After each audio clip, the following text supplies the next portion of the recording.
Kenny Solo yibarutse umwana w'umuhungu. Nkwaye ikaze kuri Kigali The Twilight Talks Entertainment, aho nkugezaho amakuru yose y'abastari abagezweho abari kugenda avugwa hirya no hino. Icyo nkushishikariza no gukanda subscribe nimba ukunda amakuru y'abastari abagezweho, dore ko nibyo tuba tugarukaho cyane aba hano mu Rwanda nibo tuba twibandaho. Ngarutse kuri iyi nkuru nangiranye ivuga ko Kenny Solo ubu ngubu kabisa umugore yamaze kwibaruka umwana w'umuhungu.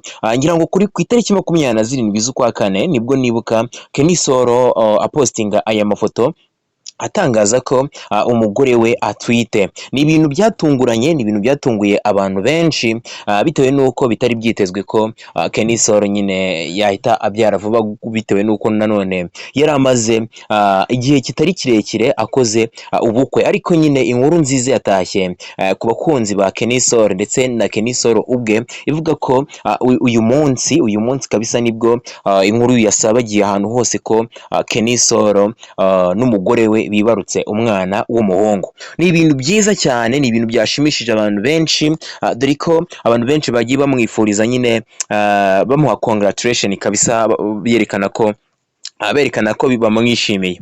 So rero ni ibintu navuga ngo byiza cyane, bitewe nuko amakuru Kenny Solo yagiye atangaza kuri Radio Rwanda. Ngira ngo ejo bundi yakoze ikiganiro atangaza ko uyu mukobwa umuntu wamuhuje nawe ari mushiki we, n'ubundi ari mushiki wa Kenny Solo wabahuje. Rero bisanga nabo ngo bararemewe kubana.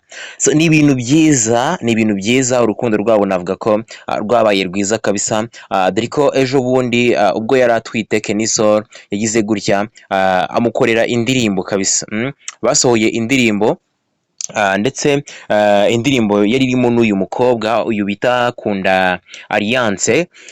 Ngira ngo uri kugenda ubibona, yana amashusho yose yo muri iyo ndirimbo. Hano turi ni kuri Instagram y'uyu Kenny Solo, aho yagiye apostinga amafoto agiye atandukanye nyine muri iyo ndirimbo tu. Ni indirimbo yitwa 2 in 1.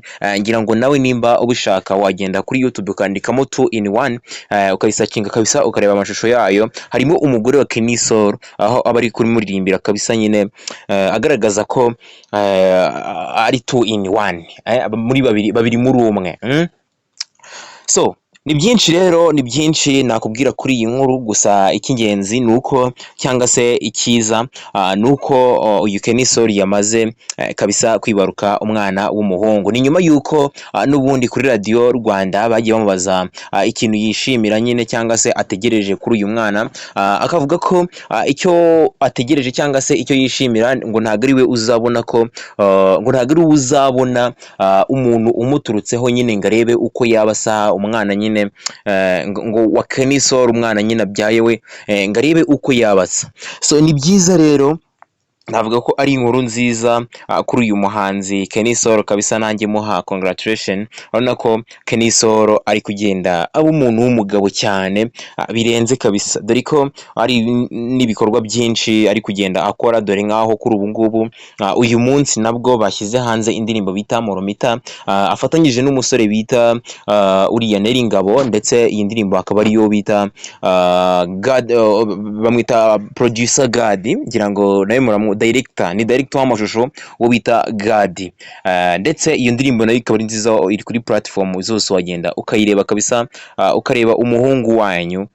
Dore ko Kenny Solo kabisa ubu ngubu navuga ngo ari gukora umuziki birenze uko yawukoraga, bitewe nuko nanone yamaze kubona studio 155 AM. Ngira ngo niyo studio ari kubarizwamo, byose nagiye mbibabwiraho cyane. So ni byinshi rero, aho nkanga yapostinze kano kanavuga ngo my unreleased song. Navuga ngo nyine kiriya gikapu kirimo indirimbo nyinshi atarasohora, afite ibirimbo byinshi kabisa. So Kenny Solo rero reka muhe congratulation, nongera kumuha congratulation kabisa kuba yibarutse umwana. Kenny Solo urabona ko ari kugenda anshimisha kabisa. Kenny Solo afite urugo, afite n'umwana w'umuhungu. Ni ibintu byiza cyane. So mukandi subscribe rero kugira ngo ubashe kumva n'ibindi biganiro byacu n'andi makuru yose abagezweho hano kuri Kigali The Twilight Talks Entertainment. Nibyo tuba tukugezaho. So murakoze cyane rero.